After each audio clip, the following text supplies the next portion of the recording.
back federal relief workers from Puerto Rico, effectively threatening to abandon the U.S. territory amid a staggering humanitarian crisis in the aftermath of Hurricane Maria. In a trio of tweets, he wrote, "We cannot keep FEMA, the military, and the first responders who have been amazing in Puerto Rico forever." On Thursday, he sought to shame the territory for its own plight. He tweeted, "Electric and all infrastructure was disaster before hurricanes." So you talked about what HUD, is doing in cooperation with, I guess, the administration. Do you agree with the president? I certainly agree that Puerto Rico is a very important territory.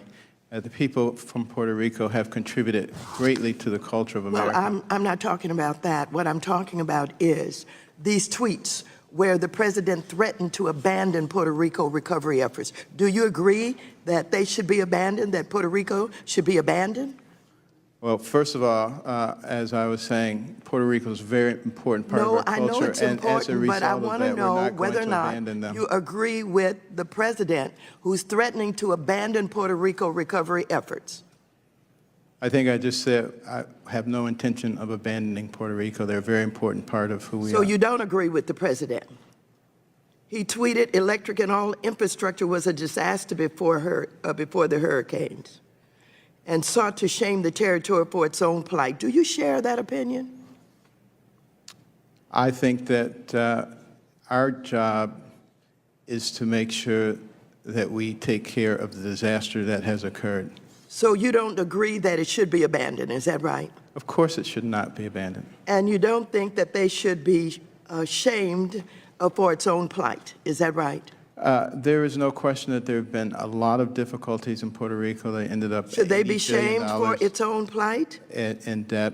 I don't think it is beneficial to go around shaming people in general. Okay, so I'm glad to hear you don't agree with the president. I have serious concerns about the potential conflicts of interest with regard to HUD funds that are contributing to the profits of multifamily developments owned in part by the president and his son-in-law, Jared Kushner.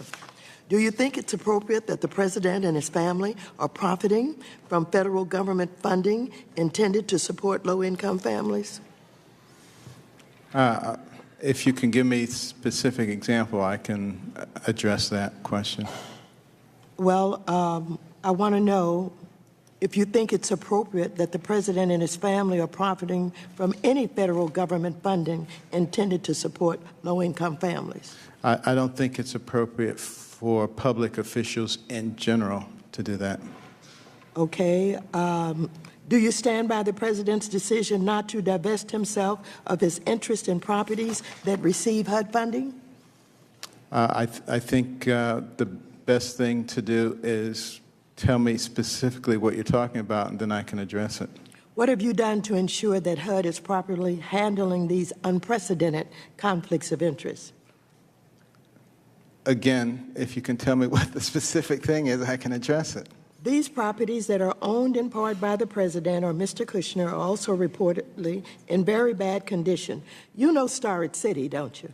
Yes, I know of it. For example, which is part owned by the president. You know that, don't you? I do know that he has and you know it has received increasingly declining HUD inspection scores. You know that too, don't you?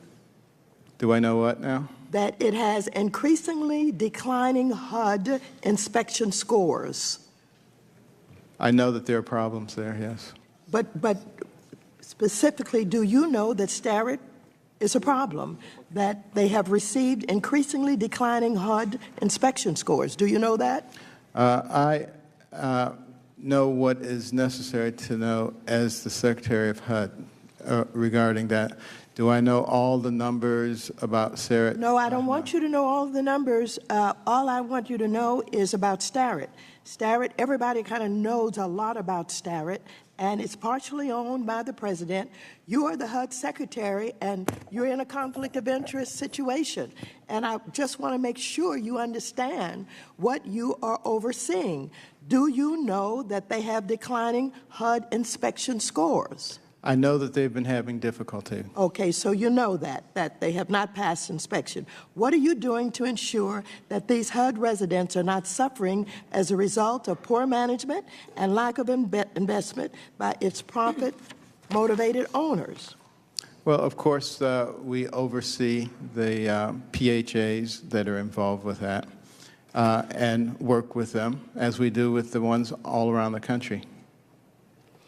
We've learned that the owners of Starrett City, the biggest project-based Section 8 contract in the country, of which Trump is part owner, are planning to sell the property. This sale is already rife with controversy as infighting between the ownership is playing out in public. To date, we have no knowledge of how HUD approves the transfer of Section 8 contracts when a property is not FHA insured or HUD held as Starrett City is, because HUD has not published its process.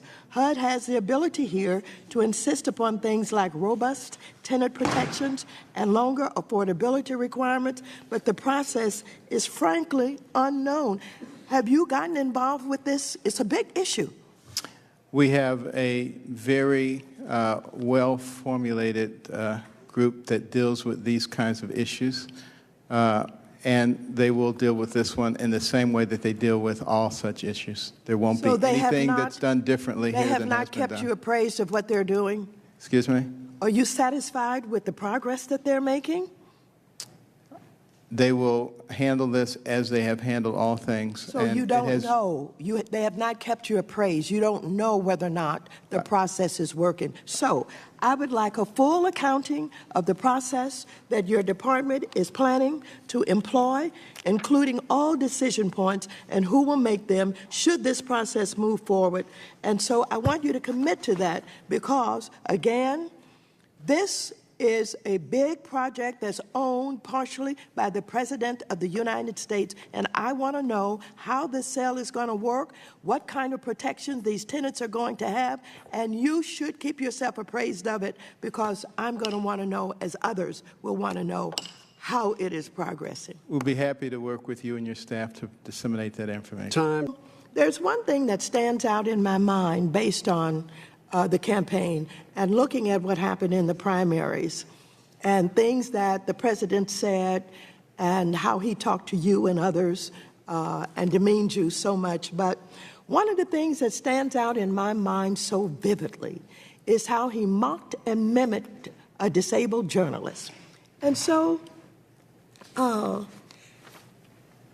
you have, let's say, he has openly mocked disabled people, and HUD's most recent budget proposal, which you supported and defended, proposes a steep 18% cut for Section 811 program, which is focused on serving low-income persons with disabilities, as well as harmful rent increases on Section 811 residents. This is very concerning in light of the critical role that HUD plays in providing housing assistance for low-income persons with disabilities, as well as enforcing the Fair Housing Act, which protects persons with disabilities against discrimination in the housing market. Do you remember seeing that display by the president where he mocked and mimicked disabled journalists? Do you remember seeing the site of that? I remember seeing the episode that you're referring to. Do you think it was wrong for the president to send that kind of message about what he cares about disabled people?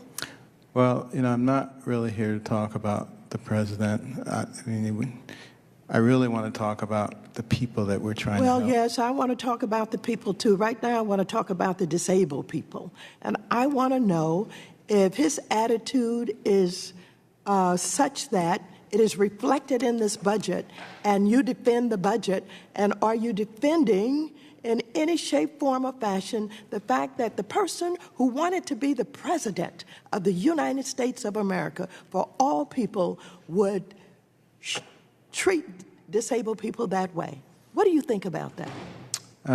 As a pediatric neurosurgeon, you know, a large portion of my patients were disabled people. All right, so you do care about disabled people, is that right? Of course. When you're in front of disabled people who are advocating for resources to help with their lives, and they ask you about the president and the fact that he mocked and mimicked disabled journalists during the campaign. And they asked you, do you defend the president in doing that? What did you say to them? I would say that I'm going to use the resources and the talents that we have to look out for the interest of the disabled people. We're going to commit to making sure that they are not displaced. So do you think the cut of $121 million is a demonstration of your support for the disabled? Section 811 housings for persons who are disabled? I would say it's not the amount of money, it's the result that you get that's important. I beg your pardon, I can't hear you. I would say it's not the amount of money, but rather the result that you achieve that's important. Well, you keep talking about the amount of money, but you know, your real concerns and what you care about is reflected in the budget. And it is difficult for me to believe that you really care about the disabled when you are cutting the resources to them because of the difficulty in their lives and the